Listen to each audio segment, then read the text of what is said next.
तो हेलो दोस्तों, कैसे हैं आप सब। स्वागत है आप सभी का अपने परिवार एसएससी विद पवन पर। दोस्तों, तैयारी तो सभी करते हैं लेकिन जीतता वही है जो आखिरी दम तक लड़ता है।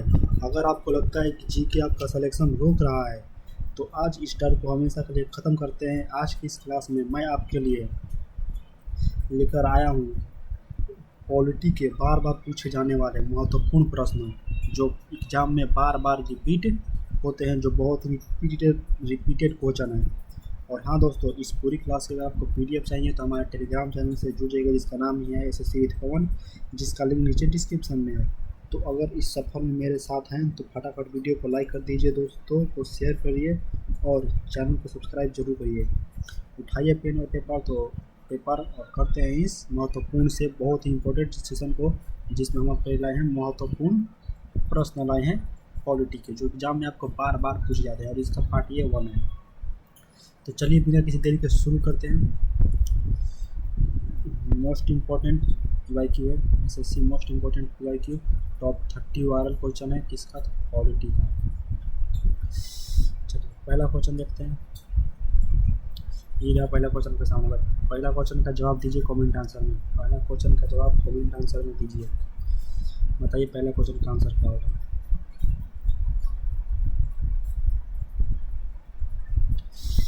भारतीय संविधान के किस अनुच्छेद को संविधान की आत्मा और हृदय कहा जाता है। ईयर 2023 और एसएससी सीजीएल का क्वेश्चन है। भारतीय संविधान के किस अनुच्छेद को संविधान की आत्मा कहा जाता है। किस अनुच्छेद को कहा जाता है आत्मा, तो अनुच्छेद 32 को ना, अनुच्छेद 32 को, अनुच्छेद 32 को भारतीय संविधान की आत्मा कहा जाता है। और आत्मा कहा जाता है। और यह बात किसने कही थी, तो हमारे बाबा साहेब भीमराव अम्बेडकर ने यह बात कही थी। अगला क्वेश्चन देखते हैं। भारत की संविधान सभा की पहली बैठक किस वर्ष हुई थी और तारीख हुई थी। बताओ भारत की संविधान सभा की पहली बैठक किस वर्ष और तारीख हुई थी। 2017-2021 में पूछा गया। सीजीएल का क्वेश्चन है, 2 बार रिपीट हुआ है। तो बताओ कौन सा ऑप्शन होगा, ए बी सी डी में से कौन सा ऑप्शन होगा। तो ऑप्शन नंबर आपका कौन सा सही होगा। सभी को पता है कि ऑप्शन नंबर 20 सही होगा ना, ऑप्शन नंबर 20 सही होगा। 9 दिसंबर 1946 ईस्वी को संविधान सभा की पहली बैठक हुई थी और ठीक इससे 2 दिन बाद 9 दिसंबर को बैठक हुई और ठीक इससे 2 दिन बाद 11 दिसंबर को डॉक्टर राजेंद्र प्रसाद, जो हमारे भारत के प्रथम राष्ट्रपति हैं, उनको अस्थायी रूप से अध्यक्ष घोषित कर दिया गया था संविधान सभा में। समझ गए, ये बात याद रखिएगा। अगला क्वेश्चन है कि संविधान सभा के अस्थायी अध्यक्ष, अभी हमने आपको बताया कि जो 11 दिसंबर को अस्थायी अध्यक्ष किसे चुना गया था। अस्थायी अध्यक्ष किसे चुना गया था, डॉक्टर राजेंद्र प्रसाद को अस्थायी अध्यक्ष चुना गया था। लेकिन अस्थायी अध्यक्ष किन्हें चुना गया था, अस्थायी अध्यक्ष तो थे डॉक्टर सच्चिदानंद सिन्हा। ऑप्शन सी नंबर आपका सही हो जाएगा। डॉक्टर सच्चिदानंद सिन्हा को अस्थायी रूप से अध्यक्ष चुना गया था। अगला क्वेश्चन हमारे सामने है कि भारत की संविधान पूर्ण रूप से किस तारीख को तैयार हुआ था। भारत का संविधान किस तारीख को तैयार हुआ था। 2019 और 23 का क्वेश्चन है, एमटीएस और सीजीएल का क्वेश्चन है। तो किस तारीख को भारत का संविधान पूर्ण रूप से तैयार हो गया था। देखो तैयार तो 26 नवंबर 1949 को हो गया था, तो इस हिसाब से आपका ऑप्शन बी सही है। लेकिन किस वर्ष लागू हुआ था, अगर आपसे लागू पूछ दे तो लागू आपका कब हुआ था, 26 जनवरी 1950 ईस्वी को। 26 जनवरी 1950 ईस्वी को लागू हुआ था। अगला क्वेश्चन नंबर 5 आपके सामने है। प्रारूप समिति यानी ड्राफ्टिंग कमेटी के अध्यक्ष कौन थे। ड्राफ्टिंग कमेटी के अध्यक्ष कौन थे 2027 और 21 में पूछा गया है। सीपी और जीडी का क्वेश्चन है। बताओ कौन सा ऑप्शन होगा। Jawaharlal Nehru, doctor B R. Ambedkar, K M. Munshi या फिर जे.बी. कृपलानी। तो इस कौन सा का प्रारूप समिति के अध्यक्ष कौन थे, तो सबको पता है कि हमारे बाबा साहेब अम्बेडकर थे। एक बात और बताओ कि जो प्रारूप समिति ड्राफ्टिंग कमेटी है उसमें कुल कितने अध्यक्ष थे। अध्यक्ष कर रहे हैं, अध्यक्ष तो बाबा साहेब भीमराव अम्बेडकर थे, लेकिन कितने सदस्य थे उसमें, तो सर टोटल 7 सदस्य थे ना। टोटल 7 सदस्य थे उसमें। अगला क्वेश्चन है कि भारतीय संविधान में प्रस्तावना जो प्रीलियम्बल है का विचार किस देश के संविधान से लिया गया है। 20 का क्वेश्चन है, सीजीएल का क्वेश्चन है। भारतीय संविधान में प्रस्तावना का विचार किस देश से लिया गया है, तो सबको पता है किस देश से लिया गया है। ये सब मोस्ट इंपॉर्टेंट क्वेश्चन है, तो इनको आपको याद रखना जरूरी है। यूएसए से लिया गया है ना, यूएसए से लिया गया है प्रस्तावना का विचार। अगला क्वेश्चन, किस मौलिक अधिकार को डॉक्टर बी आर अम्बेडकर ने संविधान का हृदय और आत्मा कहा था? पहले क्वेश्चन में हमने आपको बताया था कि इसका आंसर क्या होगा। 2028, 18 और 22 में पूछा गया है, सीजीएल और सीपीओ क्वेश्चन है। तो बताओ किस मौलिक अधिकार को बाबा साहेब ने संविधान का हृदय और आत्मा कहा था? तो अभी बताया था कि जो आर्टिकल 32 था, आर्टिकल जो 32 था उससे ही बाबा साहेब ने संविधान का हृदय और आत्मा कहा था, यानी संवैधानिक उपचारों का अधिकार आर्टिकल 32 हो जाएगा। बताओ अगला क्वेश्चन 8 नंबर की, वर्तमान में भारतीय संविधान में कुल कितने मौलिक अधिकार फंडामेंटल राइट्स है? 21 और 23 में पूछा गया है। एमटीएस और जीडी के क्वेश्चन है, 2 बार ये क्वेश्चन रिपीट हुआ है। हर क्वेश्चन हमारा जितने भी जो टॉप 30 क्वेश्चन लाए हैं, जो आज टॉप 30 क्वेश्चन लाए हैं वो सब रिपीट हुए हैं, 2 बार रिपीट हुए हैं, सब 2 बार 3 बार रिपीट हुए हैं। तो बताओ इसे कौन सा है? देखो इसमें 2 टाइप के क्वेश्चन आता है, या तो आपसे पूछ ले कि बताओ करेंट में कितना होगा, यानी वर्तमान में करंट में कितना होगा, या फिर मूल रूप से कितना होता है, जब संविधान बना था तब कितना था। देखो अगर करंट में पूछेगा तो 6 गो होगा, तो मूल रूप से कितना होगा तो 7 गो होगा। मूल रूप से कितना होगा 7 गो होगा, और करंट में पूछेगा तो यहाँ से कितना होगा 6 गो, तो करंट में कितना होगा 6 गो होगा। ऑप्शन बी सही होगा, बी सही होगा। अब बताओ कि पहले तो 7 था लेकिन अब 6 गो, तो कौन सा घटा था? तो वो था संपत्ति का अधिकार ना, संपत्ति का अधिकार वो फंडामेंटल राइट से हटाया गया था। अगला क्वेश्चन देखो, अगला क्वेश्चन बताओ संपत्ति का अधिकार दिखाएंगे। संपत्ति का अधिकार को किस संविधान संशोधन द्वारा मौलिक अधिकारों की सूची से हटा दिया गया था? संपत्ति का अधिकार को 19 और 22 में पूछा गया, सीजीएल क्वेश्चन है। तो संपत्ति का अधिकार को बताओ किस संविधान संशोधन द्वारा मौलिक अधिकारों से फंडामेंटल राइट से हटा दिया गया था? तो आपका ऑप्शन जो हो जाएगा 44वां संशोधन हो जाएगा ना, 44वें संशोधन में उसको हटा दिया गया था। अगला क्वेश्चन है कि बताओ 10 नंबर क्वेश्चन की, संविधान सभा में मौलिक कर्तव्य जो फंडामेंटल ड्यूटीज है किस देश से लिया गया है? तो जो मौलिक कर्तव्य है ना हमारे संविधान सभा में मौलिक कर्तव्य किस देश से लिया गया है? 20 और 23 का क्वेश्चन है। सीएचएसएल और सीपीओ का क्वेश्चन है, तो किस देश से लिया गया है? तो सोवियत संघ यूएसएसआर से लिया गया है, यूएसएसआर से लिया गया है। अगला क्वेश्चन 11 नंबर की, किस अनुच्छेद के तहत शिक्षा का अधिकार यानी राइट टू एजुकेशन को मौलिक अधिकार बनाएगा? किस अनुच्छेद के तहत? 21 और 22 का क्वेश्चन है। सीजीएल और जीडी का क्वेश्चन है कि किस अनुच्छेद के तहत शिक्षा के अधिकार को मौलिक अधिकार बनाएगा? तो क्या हो जाएगा? तो इसका कौन सा होगा? अनुच्छेद 21 है, अनुच्छेद 21A के तहत शिक्षा का अधिकार को मौलिक अधिकार बनाया गया था। और बताओ, और शिक्षा का अधिकार को किस संशोधन में जोड़ा गया था? तो वो 86वां संशोधन था, जो कब हुआ था? 2002 में हुआ था ना, 2002 में 86वां संशोधन हुआ था, इसे जोड़ा गया था। अगला क्वेश्चन होगा, तो बताओ मौलिक कर्तव्यों को किस समिति की सिफारिश पर संविधान में जोड़ा गया? जो मौलिक कर्तव्य जो फंडामेंटल ड्यूटीज हैं तो किस समिति के सिफारिश पर जोड़ा गया था? 2 बार क्वेश्चन पूछा गया है। तो कौन सी सिफारिश होगी? तो वो कौन सी सिफारिश थी? बताओ कौन सी सिफारिश थी? तो स्वर्ण समिति की सिफारिश में जोड़ा गया था। अगला क्वेश्चन 13 नंबर, प्राइवेसी का अधिकार राइट टू प्राइवेसी किस अनुच्छेद के अंतर्गत आता है? 20-22 में पूछा गया। सीपीओ और एमटीएस का क्वेश्चन है कि प्राइवेसी का अधिकार किस अनुच्छेद के अंतर्गत आता है? प्राइवेसी का अधिकार किस अनुच्छेद के अंतर्गत आता है? तो आर्टिकल कौन सा होगा? आर्टिकल 21 के अंतर्गत आता है प्राइवेसी का अधिकार, राइट टू प्राइवेसी।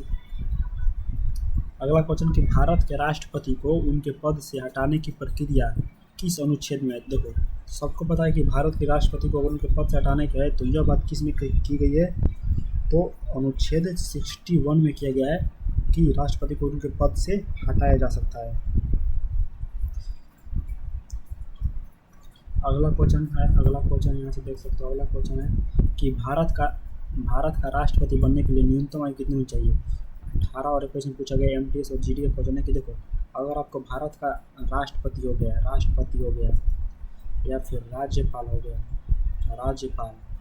या उपराष्ट्रपति,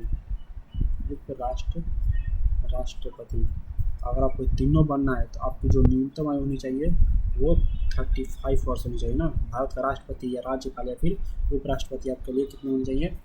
35 वर्ष चाहिए, 35 वर्ष चाहिए। राष्ट्रपति द्वारा राज्यसभा में कितने सदस्यों को नॉमिनेट किया जाता है? कितने सदस्यों को नॉमिनेट किया जाता है? तो कितने सदस्यों किया जाता है नॉमिनेट? तो 12 सदस्यों को नॉमिनेट किया जाता है ना, 12 सदस्यों को नॉमिनेट किया जाता है। यदि राष्ट्रपति और उपराष्ट्रपति दोनों का पद खाली हो तो भारत के राष्ट्रपति का कार्यभार कौन संभालता है? 19 और 22 में पूछा गया है, बहुत ही इंपॉर्टेंट क्वेश्चन है, सीपी और सीजीएल में पूछा गया है। तो बताओ वो कौन है जो यदि राष्ट्रपति और उपराष्ट्रपति दोनों का पद खाली हो तो भारत के राष्ट्रपति का कार्यभार संभालते हैं? तो भारत का मुख्य न्यायाधीश चीफ जस्टिस ऑफ इंडिया संभालते हैं। अगला क्वेश्चन कि राष्ट्रपति को पद की शपथ कौन दिलाता है? राष्ट्रपति को पद की शपथ कौन दिलाता है? 20 और 23 में पूछा गया एमटीएस और जीडी का क्वेश्चन है कि राष्ट्रपति को पद की शपथ कौन दिलाता है? तो कौन दिलाता है बताओ? तो वही अभी बताया ना आपको कि भारत के मुख्य न्यायाधीश chief justice of India. Bharat के उपराष्ट्रपति किसके पदेन अध्यक्ष होते हैं? भारत के उपराष्ट्रपति किसके पदेन अध्यक्ष होते हैं? 2 बार ये भी क्वेश्चन पूछा गया है, किसके बताओ किसके पदेन अध्यक्ष होते हैं? तो किसके पदेन अध्यक्ष होते हैं? तो ऑप्शन बी हो जाएगा राज्यसभा के ना, राज्यसभा के। अगला क्वेश्चन कि भारत में संसद में संयुक्त सत्र की अध्यक्षता कौन करता है? भारत में संसद के संयुक्त सत्र की अध्यक्षता कौन करता है? 18 और 21 में पूछा गया है, सीजीएल का बहुत ही इंपॉर्टेंट क्वेश्चन है। 20 नंबर क्वेश्चन बताओ कौन सा होगा कि भारत में संसद के संयुक्त सत्र की अध्यक्षता कौन करता है? कौन करता है? तो जो हमारा स्पीकर होता है ना, लोकसभा का अध्यक्ष स्पीकर, वही करते हैं कि अध्यक्षता। अगला क्वेश्चन 21 नंबर है कि लोकसभा का सदस्य बनने के लिए न्यूनतम आयु कितनी वर्ष होना चाहिए? तो कोई 2 बार पूछेगा, 19 और 22 में पूछा गया है, एसएससी एमटीएस और जीडी में पूछा गया क्वेश्चन है कि लोकसभा का सदस्य बनने के लिए न्यूनतम आयु क्या होनी चाहिए? अगर आपको देखो लोकसभा का चुनाव लड़ना है, लोकसभा का सदस्य बनना है, तो उसके लिए जो आपकी न्यूनतम आयु होनी चाहिए वो 25 वर्ष होनी चाहिए ना, कम से कम 25 वर्ष होनी चाहिए। और आपको अगर अपना मत देना है, मताधिकार के लिए कितना होना चाहिए? मताधिकार के लिए भी याद रखना, बहुत बार पूछा गया है कि मताधिकार के लिए जो होना चाहिए वो 18 वर्ष होना चाहिए मताधिकार के लिए। राज्यसभा के सदस्यों का कार्यकाल कितने वर्षों का होता है? 22 का क्वेश्चन है, बहुत ही इंपॉर्टेंट क्वेश्चन। 20 और 23 में पूछा गया सीएचएसएल और सीजीएल का क्वेश्चन है कि राज्यसभा के सदस्यों का कार्यकाल कितने वर्षों तक होता है? तो सबको पता है कितने वर्षों तक होता है? 6 वर्षों तक होता है ना, कितने वर्षों तक? 6 वर्षों तक। अगला क्वेश्चन कि भारत का प्रधानमंत्री बनने के लिए यदि वो लोकसभा का सदस्य है तो न्यूनतम आयु कितनी होनी चाहिए? 2018 का क्वेश्चन है, सीपीओ में और एमटीएस में पूछा गया है कि भारत का प्रधानमंत्री बनने के लिए यदि वो लोकसभा का सदस्य है तो कितनी न्यूनतम होनी चाहिए? तो कितनी चाहिए अभी बताया था पीछे कि कितनी होनी चाहिए थी? 25 वर्ष होनी चाहिए थी ना, 25 वर्ष होनी चाहिए थी। 24 नंबर क्वेश्चन, किसी विधेयक को धन विधेयक घोषित करने की अंतिम अधिकार किसके पास है? किसी विधेयक को धन विधेयक घोषित करने के लिए अंतिम अधिकार किसके पास है? 27 और 22 में पूछा गया है, सीजीएल और सीएचएसएल का क्वेश्चन है। बताओ कौन सा होगा? 24 का ऑप्शन कौन सा होगा? तो जो हमारा स्पीकर होता है ना, लोकसभा अध्यक्ष, उसी के पास ये अधिकार होता है। अगला क्वेश्चन कि संसद के 2 सत्रों के बीच अधिकतम अंतराल कितने हो सकता है? संसद के 2 सत्रों के बीच अधिकतम अंतराल कितने का हो सकता है? 2 बार ये क्वेश्चन पूछा गया है, तो बताओ कौन सा होगा? कितने का हो सकता है सर? तो सिर्फ 6 महीने का हो सकता है ना, 6 महीने का हो सकता है, 6 महीने का ही हो सकता है। अगला क्वेश्चन, पॉकेट वीटो का उपयोग करने वाले भारत के एकमात्र राष्ट्रपति कौन है? तो याद रखना, ये बहुत ही ज़्यादा इंपॉर्टेंट क्वेश्चन है, इसको याद रखना कि पॉकेट वीटो 20 और 22 में पूछा गया। सीजीएल और जीडी का क्वेश्चन है कि पॉकेट वीटो का उपयोग करने वाले भारत के एकमात्र राष्ट्रपति कौन है? तो कौन थे? तो ज्ञानी जैल सिंह थे ना, ज्ञानी जैल सिंह, जिन्होंने पॉकेट वीटो का उपयोग किया था, एकमात्र वो राष्ट्रपति हैं। सर्वोच्च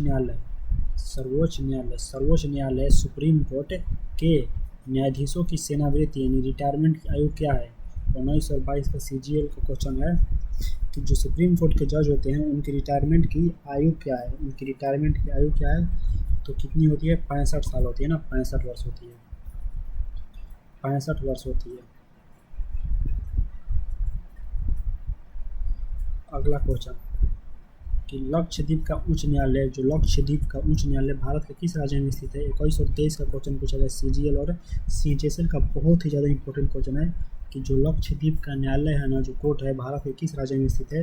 देखो, एक होता है लक्षद्वीप और एक होता है आपका अंडमान निकोबार, एक होता है लक्षद्वीप और एक होता है अंडमान निकोबार।